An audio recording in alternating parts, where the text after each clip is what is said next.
अन्न का दान मिलेगा बप्पा का वरदान। जी हां, हम बात कर रहे हैं सिकंदराबाद के श्री गणेश मंदिर की, जो बना हुआ है सिकंदराबाद रेलवे स्टेशन के नजदीक। पितृपक्ष के दौरान भक्त यहां अन्न दान कर पितरों को दिलाते हैं मोक्ष। तो वहीं मेरू यंत्र के रूप में गणपति की आराधना 200 साल पुराने इस मंदिर को दिलाती है एक अलग स्थान, जहां आकर भक्त अपनी समस्त चिंताओं से मुक्त हो जाते हैं। विघ्न विनाशक गणराय भय से मुक्त करे, इसकी दया से भक्तन की भव से नाव करे, पार्वती ललना का मन से। मंद मंद मुस्कुराते मनोहारी बाप्पा का ये रूप बिना कुछ कहे ही हर लेता है भक्तों के हर दुख। लगातार गूंजते आरती के सुर, भक्तों की अटूट श्रद्धा और गणपति के आभा मंडल से बाप्पा का दरबार रोशन हो उठता है।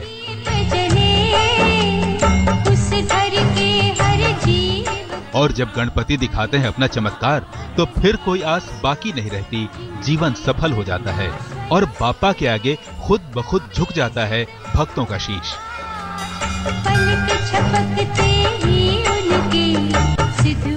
भक्तों की यही आस्था और गणपति पर उनका अटूट विश्वास दूर दूर से उन्हें बाप्पा के इस धाम तक खींच लाता है।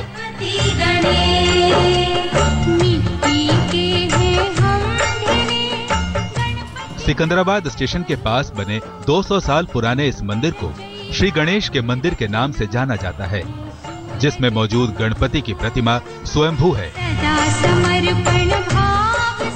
कहते हैं सालों साल पहले एक चमत्कार के चलते ही बाप्पा की स्थापना हुई और गुजरते दिन के साथ भक्तों की बढ़ती आस्था ने आज इसे भव्य मंदिर का रूप दे दिया।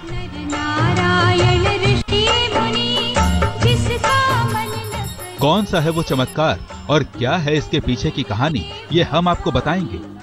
लेकिन उससे पहले आपको बताते हैं वो बात जो इसे अन्य गणपति मंदिरों से एक अलग दर्जा दिलाती है।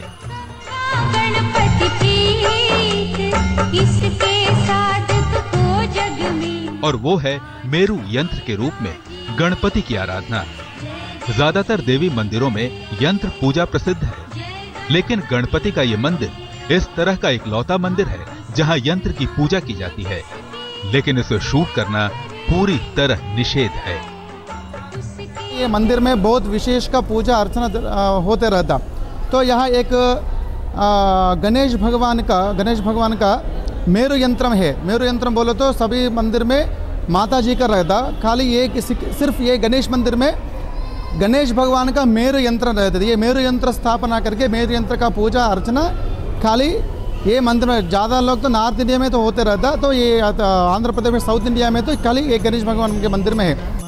श्री सिद्धि विनायक नमो नमः, अष्ट विनायक नमो नमः। यूं तो पूरे मंदिर परिसर में बाप्पा की कई प्रतिमाएं मौजूद हैं, लेकिन मूल प्रतिमा का श्रृंगार और उसकी शोभा देखते ही बनती है। इसके अलावा मंदिर परिसर में ही अपने प्रिय वाहन मूषक पर सवार होकर गणपति सुनते हैं सबकी फरियाद, जहां भगवान के सामने उनके भक्त जलाते हैं आस्था का दीपक।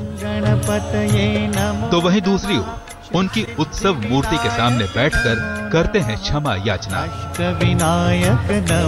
कहते हैं जो भी भक्त यहाँ आकर नारियल चढ़ाकर बाप्पा से आशीर्वाद ले लेता है, फिर उसे किसी और दर पर जाने की जरूरत नहीं होती है। लेकिन मन्नत पूरी होने पर यहाँ आकर नारियल को खोलना पूजा विधान का एक अहम हिस्सा माना जाता है, जिसके बिना पूजा अधूरी मानी जाती है।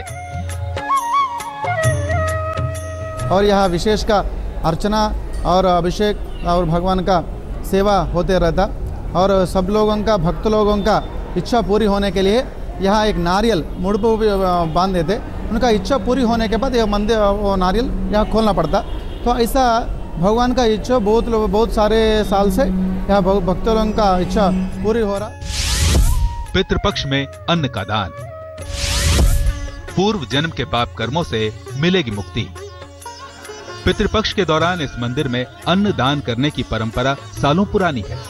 मान्यता है कि पितृपक्ष में अन्न दान करके भक्त अपने पितरों को मोक्ष तो दिलाते ही हैं, साथ ही स्वयं पूर्व जन्म के पाप कर्मों से मुक्ति भी पाते हैं। मैं साल में कई बार आता हूँ और हर साल ये पितृपक्ष के समय आता हूँ। क्यों आते हैं? यहाँ पे जो है दान होता है, अन्नदान होता है और मुझे यहाँ आना अच्छा लगता है। ये बहुत ही प्राचीन मंदिर है, 100 साल से भी पुराना, और गणेश जी का मंदिर है। यहाँ पे पार्वती जी, शिव जी का भी है। और यहाँ जब अन्नदान होता है तो कई लोग यहाँ के अन्नदान प्राप्त करते हैं, तो दिल को बहुत शांति मिलती है। माना जाता है कि चाहे जैसा भी संकट हो, सिद्धि विनायक के दर्शन से कट जाते हैं मुश्किलों के पहाड़। यही वजह है कि रोजाना करीब 2 से 3 हजार श्रद्धालु यहाँ आकर बाप्पा के सामने शीश नवाते हैं और संकष्टी चतुर्थी पर तो ये संख्या 5 लाख से भी ज्यादा पहुँच जाती है, जब विनायक के दर्शन कर भक्त पाते हैं उनका आशीर्वाद। आज तक ब्यूरो। मंदिर परिसर में गणपति के अलावा पूरे शिव परिवार के दर्शनों का सौभाग्य भक्तों को प्राप्त होता है। 200 साल पुराने इस मंदिर के बनने की कहानी दिलचस्प तो है ही, वहीं मंगलवार को होने वाली काल सर्प दोष निवारण पूजा दूर दूर से भक्तों को यहाँ तक खींच लाती है। को महिमा कहे न जाए, लागत हूँ पद को। जय देव जय देव, जय जय जी गणराज विद्या सुखदाता, धन्य तुम्हारो दर्शन। आस्था और चमत्कार का क्या वास्ता है, भक्त और भगवान का रिश्ता कितना अटूट होता है, बाप्पा के दरबार में उमड़ने वाले भक्तों की भीड़ कुछ यही बयां करती है। हर बुधवार श्री गणेश के दरबार में भक्त आते हैं, भगवान के सामने शीश झुकाते हैं और फिर मांगते हैं कुछ इस तरह वरदान।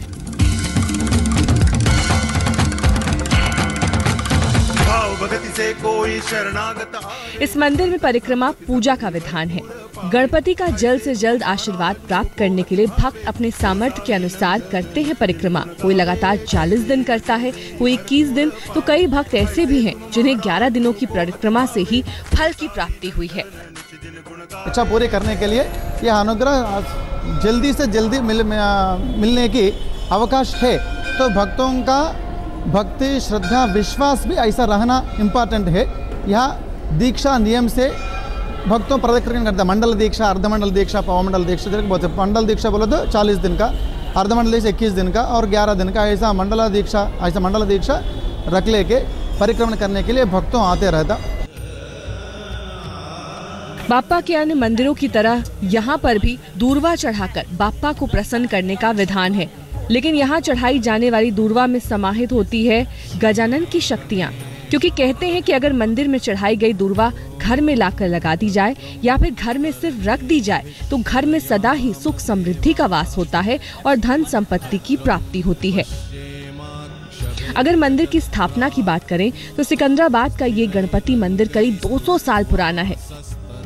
कहते हैं कि एक बार आर्मी मद्रास रेजिमेंट के जवान यहाँ पानी के लिए बावड़ी खोद रहे थे, तब उन्हें यहाँ भगवान गणेश की मूर्ति मिली। भगवान गणेश के स्वयंभू स्वरूप को पहले पीपल के पेड़ के नीचे रखकर पूजा जाने लगा। फिर जब रेलवे स्टेशन का निर्माण होने लगा तो रेलवे के जनरल मैनेजर भी आए और उन्होंने गणपति के दर्शन किए और उनसे पुत्र संतान की मन्नत मांगी। रेलवे स्टेशन के निर्माण के साथ जनरल मैनेजर की मन्नत भी पूरी हुई, जिसके बाद उन्होंने इस मंदिर का निर्माण कराया। धीरे धीरे इस मंदिर की ख्याति न केवल सिकंदराबाद में बल्कि दूर दूर तक फैल गई और गुजरते दिनों के साथ भक्तों की संख्या और उनकी आस्था भी बढ़ती ही जा रही है। 10 से 15 साल पहले इस मंदिर का पुनः जीर्णोद्धार कराया गया है। बॉडी में पानी पीने के लिए उतरे जब एक जवान को ये गणेश भगवान का मूर्ति मिला हुआ, तो वो लोग निकाल के एक पीपल की पेड़ है यहाँ, ये पीपल की पेड़ के नीचे रख के वो लोग पूजा करते थे। वही समय में एक रेलवे स्टेशन बनाए से है, तो उन्होंने सेकंड वर्ल्ड वॉर होने के बाद उन्होंने यहाँ छोड़ के चले गया। एक बार दर्शन के लिए, एक इंस्पेक्शन के लिए रेलवे जनरल मैनेजर आए थे यहाँ। उन्होंने मन में उनको एक इच्छा था, तब तक उनको 8 स्त्री संतान था, तो 8 के बाद में पुरुष संतान हुआ तो ये मंदिर बनाते बोल के उनको मन में इच्छा था। तो उन्होंने ये मंदिर बनाए से मंदिर है, पहले वो रेलवे जनरल मैनेजर बनाए से मंदिर है, पर रेलवे स्टेशन कंस्ट्रक्शन करने से पहले ये मंदिर कंस्ट्रक्शन खत्म हो चुका है। यूं तो श्री गणेश मंदिर भगवान गणेश को समर्पित है, लेकिन इस मंदिर में गणपति के अलावा भक्तों को पूरे शिव परिवार के दर्शनों का सौभाग्य प्राप्त होता है। जहां एक तरफ लिंग रूप में भगवान शिव भक्तों के दुख हरते हैं, तो वहीं मां पार्वती का आशीर्वाद भी प्राप्त होता है। भगवान कार्तिकेय का भव्य रूप भक्तों को निहाल करता है। तो बजरंगबली यहाँ आने वाले भक्तों की रक्षा का बीड़ा उठाए हुए हैं। अगर किसी भक्त की कुंडली में नवग्रहों में किसी ग्रह की स्थिति खराब है या फिर क्रूर ग्रहों ने जीना मुहाल कर रखा है, तो इस मंदिर में नवग्रहों का दर्शन पूजन करने से राह की समस्त बाधाएं दूर हो जाती हैं। आज तक ब्यूरो। 200 फीट की ऊंचाई पर 11 फीट के गजानन विघ्नहर्ता भगवान श्री गणेश का एक ऐसा धाम भी है जहां बप्पा अपने भक्तों को विराट रूप में देते हैं दर्शन। इतना ही नहीं, अपनी विशालकाय प्रतिमा की तरह ही गणपति अपने भक्तों को बड़े से बड़े दुखों को भी हार लेते हैं।